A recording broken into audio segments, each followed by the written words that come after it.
Here's where I want to wrap up, is what we can know about the real Jesus. What can we know about the real Jesus, about the historical Jesus? What can we know? Now, I want to suggest, and that's on the next slide, so go ahead and go to that.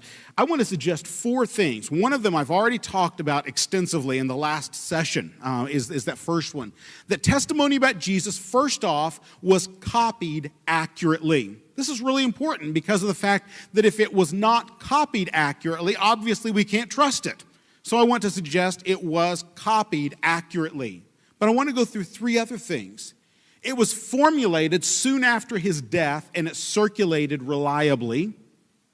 It was connected to eyewitnesses, and it was substantiated by independent accounts that agree in crucial details. I know that's a little bit wordy and all of that, but what I'm basically saying in that, I'm going to paraphrase now, that it wasn't very long after Jesus died that a clear story of what happened at his resurrection emerged, and people talked about it, and they weren't changing it. That it came from eyewitnesses, not from people 2nd or 3rd generation down, but it was through eyewitnesses. And there are different people that are independent of each other that tell about this, and what they tell, it agrees in some little details that wouldn't be fabricated. So that's what we're going to unpack in this last segment and looking at this. What can we know about the real Jesus? Now, before we go on, I want to give a time frame. I actually meant to get this earlier, but go to that next one. There's a timeline, and I wish would help us understand some of the time that we're talking about here. And I neglected to stick this one in the earlier one. So you've got about 30 AD, somewhere around that, Jesus being crucified. Paul is converted about 3 years after Jesus is crucified, okay? Paul writes his first letter, the earliest letter, his letter to Galatians, about 16 years after that, in the year 49. Corinthians comes 55. 64 is the fire in Rome. And for the rest of these, I'm giving the latest possible dates in the range. Mid-60s is Mark's gospel. That's one we do know when it was written. There's a testimony of Papias who says that it was an early church father who tells us that it was written about this time in the mid-60s, Mark's gospel. The others we kind of have to make a guess on. Luke's and Matthew's gospel, somewhere between 70 and 90. John's gospel, sometime between 70 and 100. Now, the other Gospels, the earliest of the other Gospels, these Gospels that were not included in the New Testament because they couldn't be traced back to eyewitnesses, those don't come until later than this. And so it's important to recognize, sometimes people give the impression that these other books that were rejected were somehow just written about the same time, but they weren't. They were written after the lifetimes of the eyewitnesses. So it's important that we recognize that. But I want to look at a claim that is a fairly typical claim about this on the next slide. This is also from Bart Ehrman. I use him because he is one of the most prominent and most eloquent attackers of the New Testament in this regard. And so I'm using him in using quotations from his books. This obviously is not what I'm claiming, but this is what he's claiming that we're going to respond and give an apologia in response to. Stories based on eyewitness accounts, he says, aren't necessarily reliable, and the same is true 100-fold for accounts that, even if stemming from reports of eyewitnesses, have been in oral circulation long after the fact. Imagine playing telephone over the expanse of the Roman Empire, 2,500 miles across, with thousands of participants from different backgrounds, with different concerns, and in different contexts over the course of decades. Now I want us to wrestle through. Let me put this back here. Wrestle through with what he has to say in this particular context. Let's look at the next slide, if we could, please. Now, one of the things he says, anybody played the game telephone? Yeah, all I've played that, where you whisper something to the next person, and I hated that game. I thought it was the stupidest game, and I would always make something up in the middle that would totally throw it off. So, I mean, it would be going around, and I would say, the teacher's hair looks like a mangy Wookiee's armpit, or something like that, and then it would go all the way around that way and come out with something really awesome on the other side, and this, I thought, was very amusing at the time. Heck, I still think it's amusing. But anyway, to make something up in the midst of that. But this game telephone, he likens it to this. And this was what he says. He says, look, these stories of Jesus, that's how they circulated. One person told another person, told another person, told another person, told another person, and it gets changed each time. And so even if the stories in the New Testament originally came from eyewitnesses, we can't rely on them. There's no way we can rely on them. People have changed them over decades.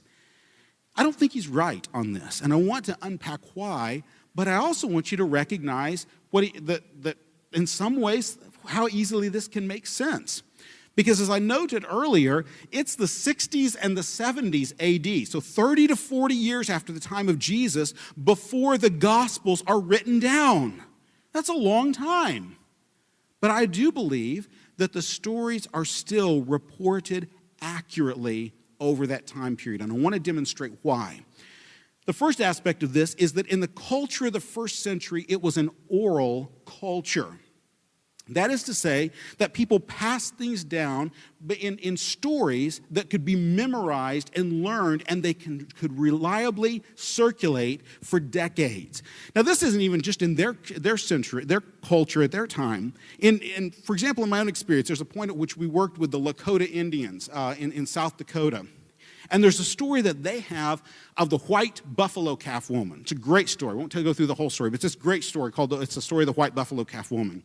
This story, to the best of my knowledge, has not been written down except in fairly recent years. This story has, though, through the storyteller of the tribe, from one generation to the next, has been passed on for generations. This happens in other contexts as well. In other words, we live in a written culture, so it's hard for us to imagine something going reliably from one generation to the next without being written down, but we're the exception on this. You go to other cultures around the world, and stories get passed down generation to generation to generation, and they aren't changed. They get passed down that way. They did that in the first century. Now, one thing I do want to point out in this is the difference between an oral tradition and an oral history. There's a difference between those. An oral history occurs only when the witnesses, the eyewitnesses, are still alive. So it moves from oral history to oral tradition when the witnesses die out, the eyewitnesses. And so when we're talking about Jesus' time period, that all of it was still written during the lifetimes of eyewitnesses. Therefore, it's not oral tradition, it's an oral history. It's a history because the eyewitnesses are still alive at this time. So let's go on to the next slide. And this is some more of the claim. When I put in that type of box, it's the claims that are being made. It says the New Testament Gospels were written 35 to 65 years after Jesus' death. Not by people who are eyewitnesses, but by people living later. That's a claim that we'll challenge in just a moment. After the days of Jesus, people started telling stories about him in order to convert others to the faith. Stories were changed with what would strike us today as reckless abandon. They were modified, amplified, and embellished, and sometimes they were just made up. That's the claim made about the Gospels. But I want to give a response to that. Again, bring up the next slide if you could, please. The strong evidence suggests that a stable history of the crucial events of Jesus' life emerged less than 3 years after his death, and that the essential content of this history remained unchanged as it spread across the Roman Empire. That's what we're going to be demonstrating in the rest of our time. Those are the charges that have been made. We're going to spend the rest of our time demonstrating that this circulated reliably. So let's jump in and understand more about the oral culture of the first century on the next slide. We're going to look at the oral culture of the first century. How did they learn things? How did they do things? Well, for example, Philo of Alexandria, he's a Jewish author of this time period. He says, instruction moves in a leisurely way. He lingers over it. It's what he's speaking about a teacher. Spins it out with repetition, thus permanently imprinting the thoughts in the hearers' souls. He says, that's how people teach in my day. He's not a Christian. He's not trying to talk about anything about Christianity. He's simply saying, here's the teaching method we use. And it's this. He says, we repeat it. We talk about it over and over until it's memorized and learned. Now, they would learn things, they would present them in sort of a rhythmic format, in ways that had little different things that had repetitions to remind you of different parts of them, and they would do so in such a way that it could be memorized and passed from one person to another, to another, to another, to another, and they would memorize these different little snippets of history and pass them on from one to another. In the oral culture of the first century, acts and teachings could be summarized in oral histories, and these reliably circulated over long periods of time. And I want to show you one of these that's in your New Testament. You have one in your New Testament. You just didn't know you had one of these oral histories like he's describing here. It's in 1 Corinthians chapter 15. So grab your Bibles, turn to 1 Corinthians chapter 15, and we're actually going to look at one of these. It's very clear. There's a handful of these in the New Testament, of these little snippets of oral tradition or oral history. And we're going to look at one of them and how we know it's that, and how it's circulated, and how we know it's not being changed in the way that's been claimed here. 1 Corinthians 15:3. We'll go through a handful of just really digging into this and demonstrating some very important things about it. First off, Paul writes, "For I delivered to you as of first importance what I also received." I'm going to stop there for just a little bit.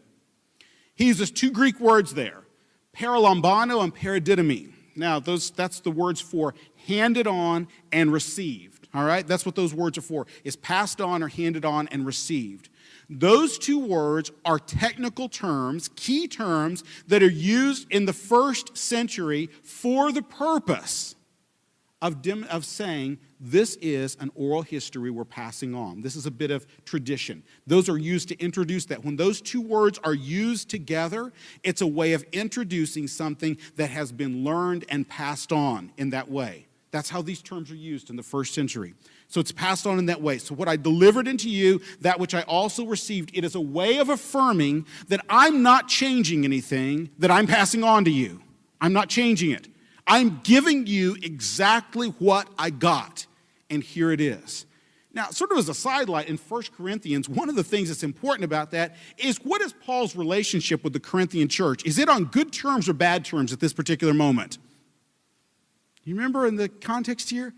Paul and the Corinthians are not always getting along with each other at this moment, all right? He has some pretty harsh words for them at different times. Now think through this. I just want you to wrestle with this for a little bit. He's writing this letter in the year 55, approximately, somewhere around the year 55. It was several years ago that he visited this church. Now, he says, remember what I told you then. Remember what I told you then. I told you back then what I'm getting ready to tell you right now. Now, do you know what Paul cannot afford with the Corinthians? To be changing something. Because if he says, you know what, this is what I passed on to you, and one of them can say, no, it isn't. You changed something. He can't afford to do that at this point. You have good reason to believe that Paul has not changed this in the past several years. In other words, Paul has been passing on the tradition the same the whole time he's had it, because if he wasn't, the Corinthians would call him on it. They would call him on the carpet about it. So we can be very certain that Paul is not changing this. He says, so I passed on to you that which I also received, and then he begins to articulate this tradition, this history that he's passing on.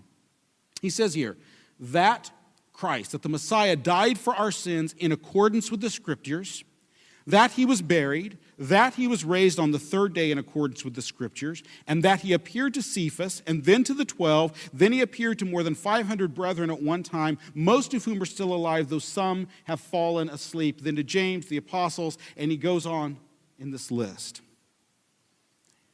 Now, that repeated and that, it's a little odd sounding. It's more odd in Greek than it is even in English. It sounds a little bit more natural in English. It's coming from something that comes from another language, most likely Aramaic or Hebrew. Most likely Aramaic or Hebrew. Not only that, we've got another hint that it comes from an Aramaic source. Simon Peter's name is not given as Peter. It's given as Cephas. It's given as Cephas, not as Peter. It means the same thing. Cephas is rock, and so Peter is also, Petros is rock as well. So Simon, son of Simon Peter, son of John or Jonah would be his name. But Cephas in Aramaic. Cephas in Aramaic. So when on earth could Paul have gotten a tradition that didn't start in Greek, the language that he's writing in here? It started in Aramaic. There's only one place in the world that they speak Aramaic, and that's the places around Judea, Samaria, all of those areas. That's where they speak Aramaic. So if this is an Aramaic source, it comes from there. Well, lo and behold, that's precisely the area where Jesus lived, died, crucified, and claimed to have been raised from the dead. So it comes from the location where the events occurred. When could Paul have picked this up? Well, Paul's in Jerusalem around the year 35 is when he's in Jerusalem that he seems that he would have received this. It says in Galatians 1:17 that he interviewed, or the word there is hystereo, the very word we get history from. He interviewed. He wanted to get the facts about what had happened from Simon Peter. In the year 35, this is only 5 years at most after Jesus was crucified and claimed to have been raised from the dead. That Paul gets an Aramaic tradition that he isn't changing. Paul's traveling all around the ancient world, and he's repeating the same tradition over and over and over. And he's not changing it. He's not changing it. So let's look at the next slide. Here's what I want to point out with this. Passages like this suggest that accounts of the life of Jesus emerged early in the context of eyewitnesses and remained relatively unchanged as they spread across the Roman Empire. That's what we see in that. Now let's just suppose, and I don't believe what I'm getting ready to say to you, but I want you just to suppose it for a moment. Let's suppose that all that we had about Jesus and that was reliable was this one tiny snippet right here. Let's suppose that's all we had is 1 Corinthians 15, 3 through 7, and we had nothing else. Do you know something? If that's all we had, there is still every reason to trust in Jesus Christ as our only source of righteousness and hope, even if there was nothing else. Because he died for our sins, and he was raised from the dead, and people saw him afterwards. And even if that's all we had, there's every reason to trust the gospel, even if it's all we had. Do I think that's all we have? No, I'm not saying that that's all we have. But even if it were, we should run to Jesus and rest in him for our righteousness, even if this is all we had. We could and should do that. You have in your New Testament, you have an oral history that is reliable and is passed on from eyewitnesses from the very places where Jesus himself walked and talked. But there's more. There's more. So what we're trying to do on the next slide, just to remember where we're headed with this, is we believe that the testimony about Jesus was copied accurately, was formulated soon after his death, and circulated reliably. That's just what we've looked at now. It was connected to eyewitnesses and substantiated by independent accounts that agree in crucial details. Let's look at the next one. This is a charge against it that we're going to respond with an apologia. The Gospels that came to be included in the New Testament, Bart Ehrman writes, they're all written anonymously. When Christians recognized the need for apostolic authorities, they attributed the books to apostles, Matthew and John, close companions of the apostles, Mark, secretary of Peter, Luke, traveling companion of Paul. Scholars continue to call these books Matthew, Mark, Luke, and John as a matter of convenience. They have to be called something, and it doesn't make much sense to call them George, Jim, Fred, and Sam.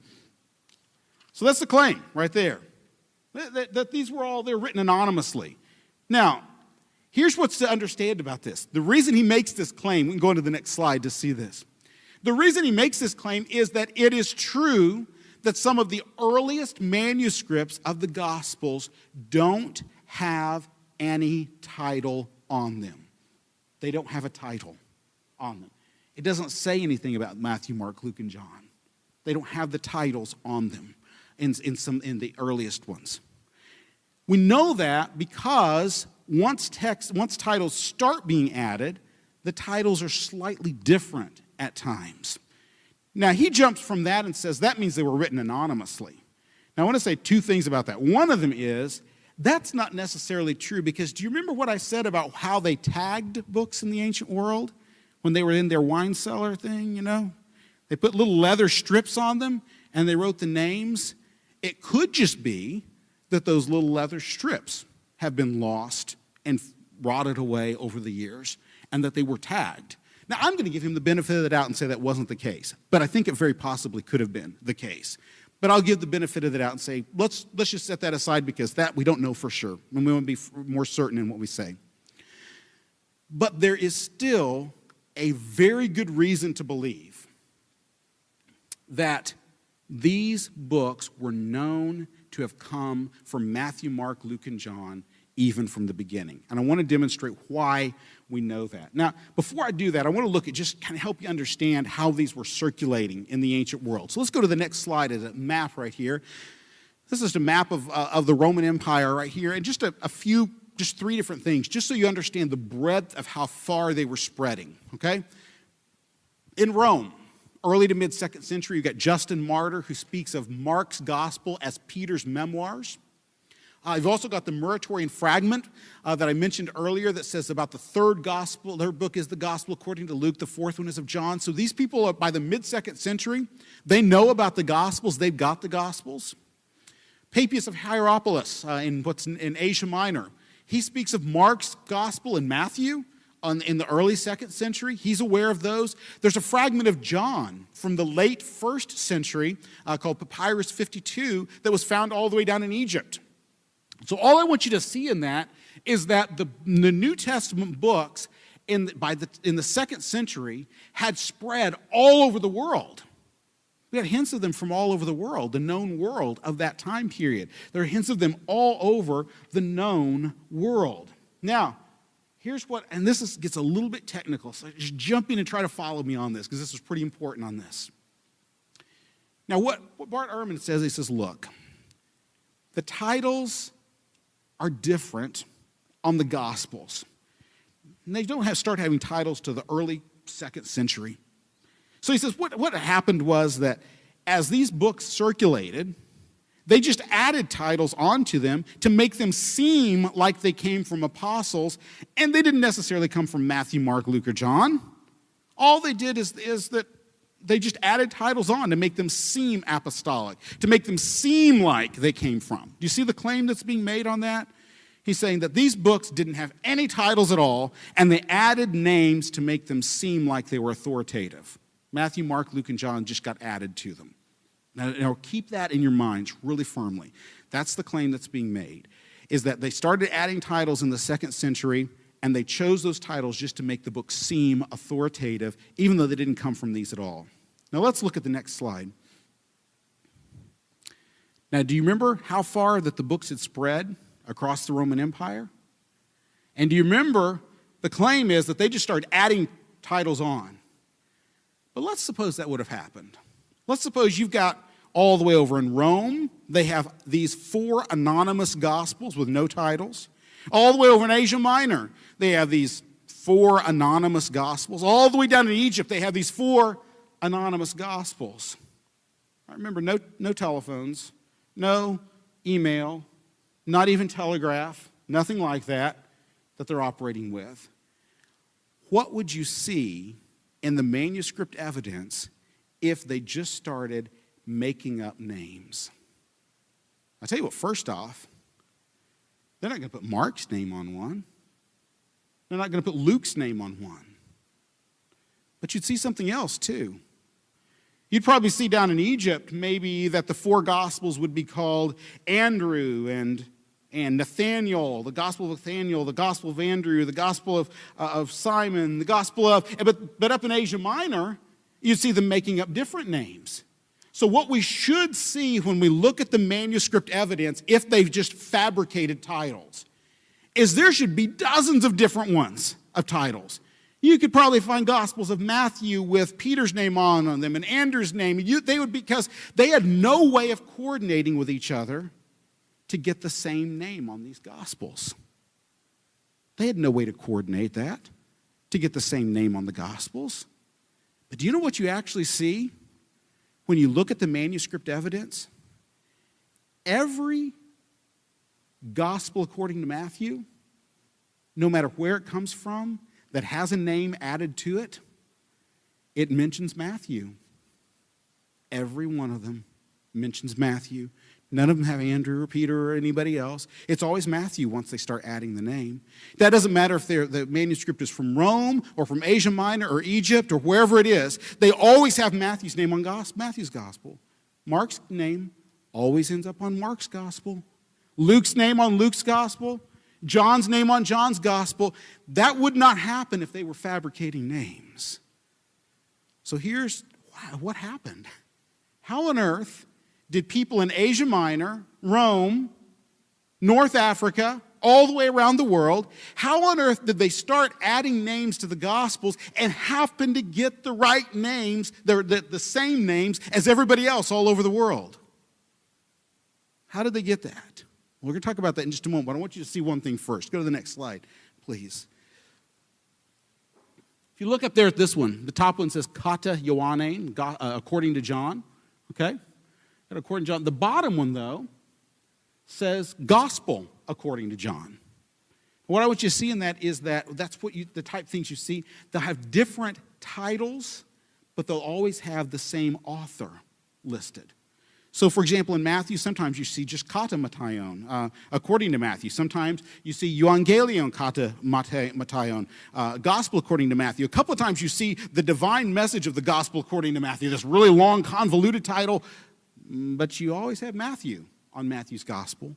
You have John on John's gospel, Mark on Mark's gospel, Luke on Luke's gospel. The only way that could have happened is if each one circulated with an oral history saying, this is where it came from. So here's what I think happened, and I think there's evidence that this happened. When one church passes on a gospel to another church to be copied, when they passed it on, they told them the story behind it. They said, this gospel, it came from Mark, and Mark was Peter's interpreter, and that's how we got this gospel. And when that church passed it on to another church, they told the same story. And they told the same story. So by the time these thousands of manuscripts get all over the world, once they start feeling the need, we need to put titles on top of them so people can distinguish them, they know Matthew's gospel came from Matthew. Why? Because the church that gave us this gospel told us that. And the church that gave them that told them that. And we could trace all the way back to when this gospel was written, that's where it came from. And the same with every one of the Gospels.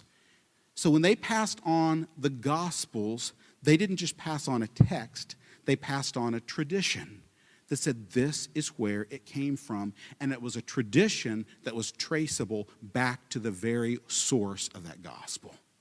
And that's what they were doing. That's what they were doing when they passed the gospel on. They circulated a consistent oral history with every one of the gospels, connecting its content to an eyewitness source. And you know what? Not only can we conjecture that, there's evidence of it. Let's look at the next slide. This is actually from early 2nd century.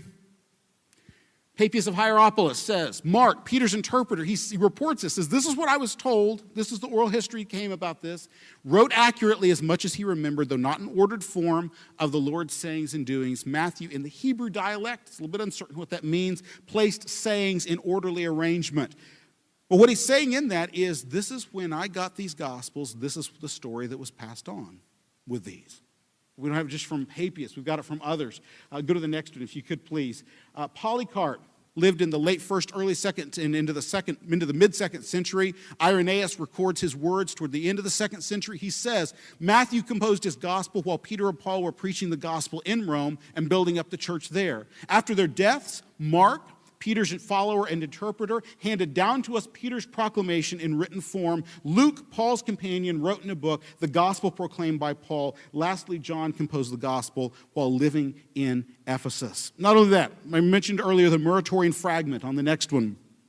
The 3rd book of the gospel is according to Luke, he says. The 4th is the one of John. And then he has the passage I referenced earlier. Hermas composed the Shepherd quite recently, in our times in Rome. So while it should be read, it ought not be read publicly for the people of the church. It's not counted among the apostles, for it is after their time. once again, go to another one. Tertullian of Carthage, late 2nd century, reports this tradition being passed on about the Gospels. The Gospel testimony has apostles for its authors. There are some that, though not apostles, are apostolic. They don't stand alone. They appear with and after the apostles. So John and Matthew, of the apostles, first instill faith into us, while the apostolic writers, Luke and Mark, renew it afterwards. Notice this emphasis on those who actually walked and talked with Jesus. Those have preeminence always in the mind of the early church.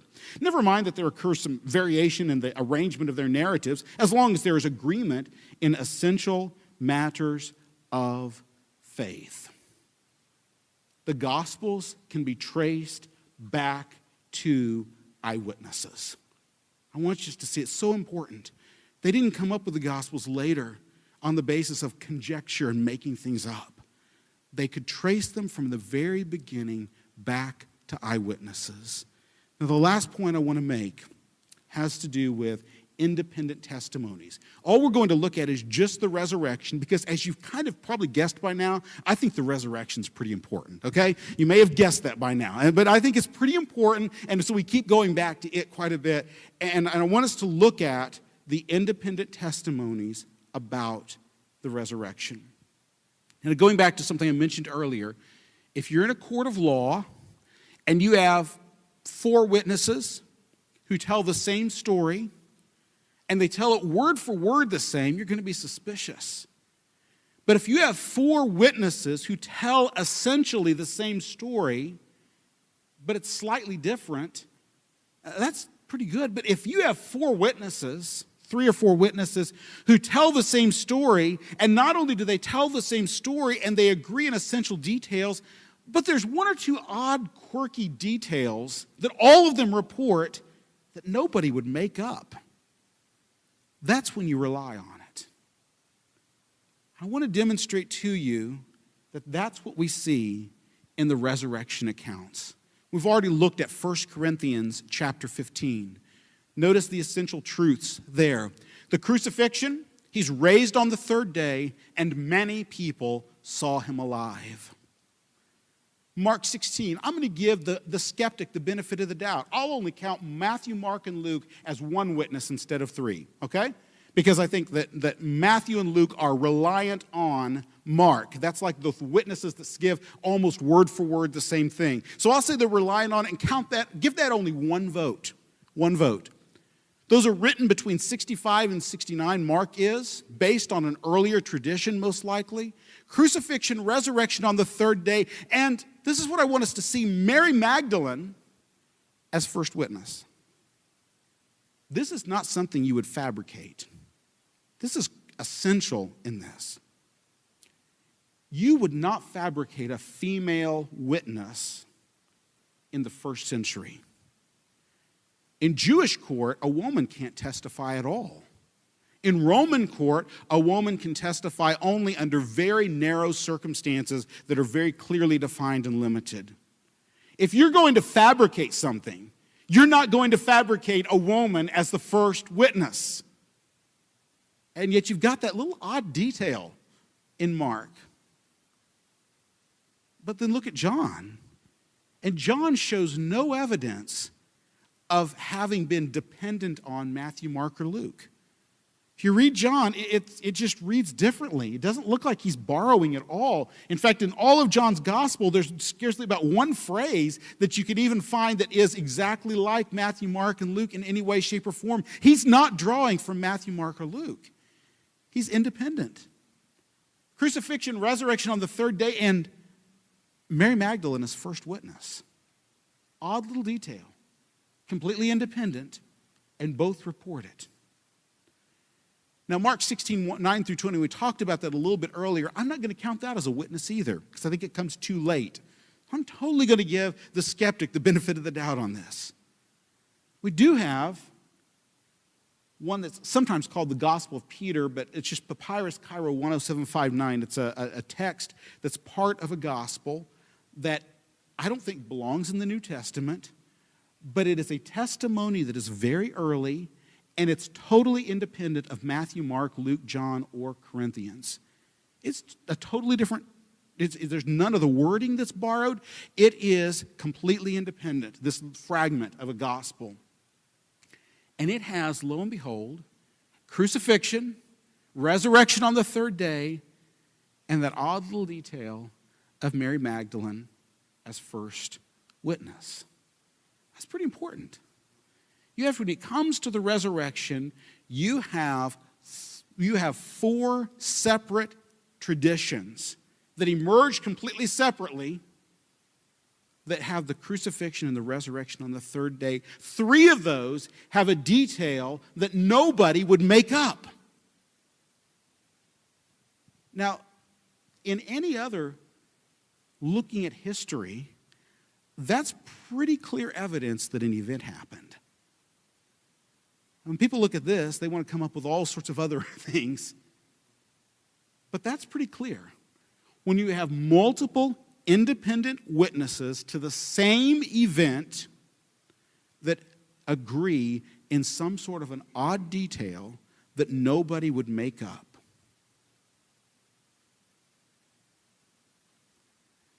I want us to unpack this a little bit more. This is something that even a skeptic admits. I find fascinating on the next slide. He says all of our early Gospels, not just John and Mark, with Matthew and Luke as well, but also Gospel of Peter, which appears to be independent of all of them, indicate it was Mary Magdalene who discovered Jesus' empty tomb.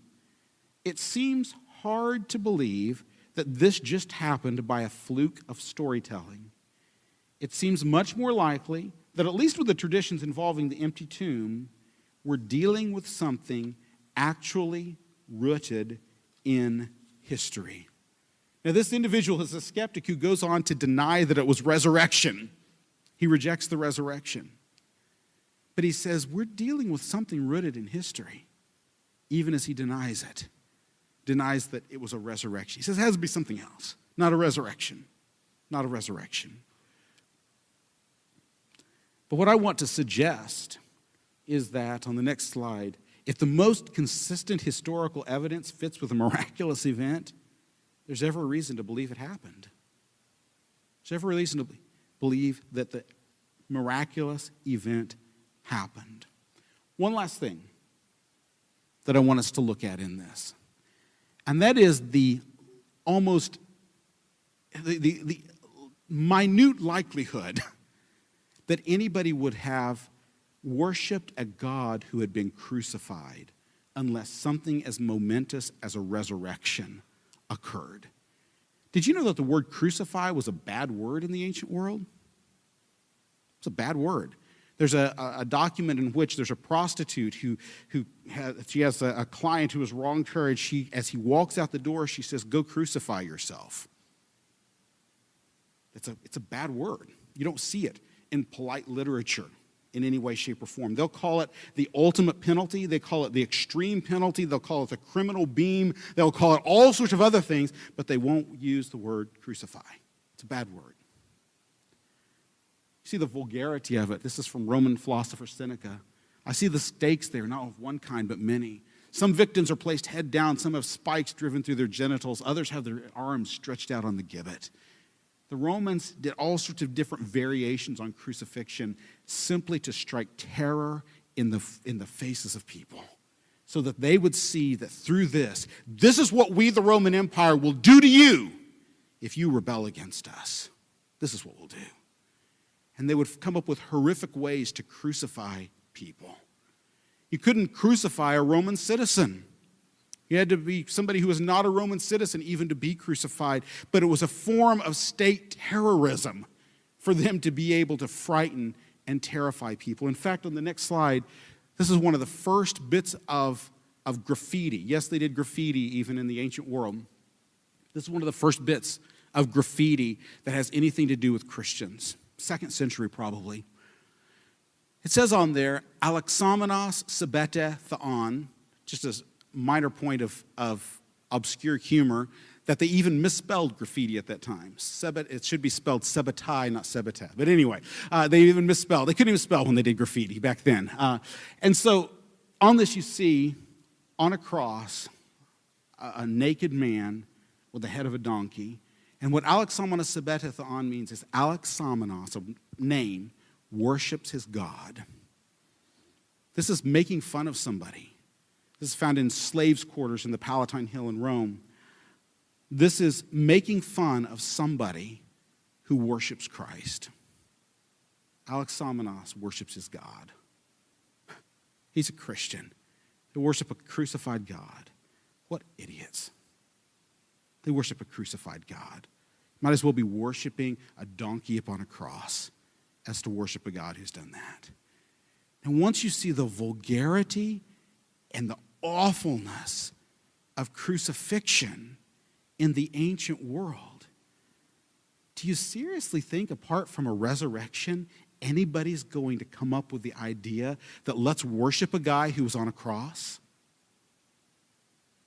Do you seriously think that somebody's going to think, oh, this is a good idea for a new religion? Let's come up with a new religion of a guy who's crucified. Nobody's going to come up with that.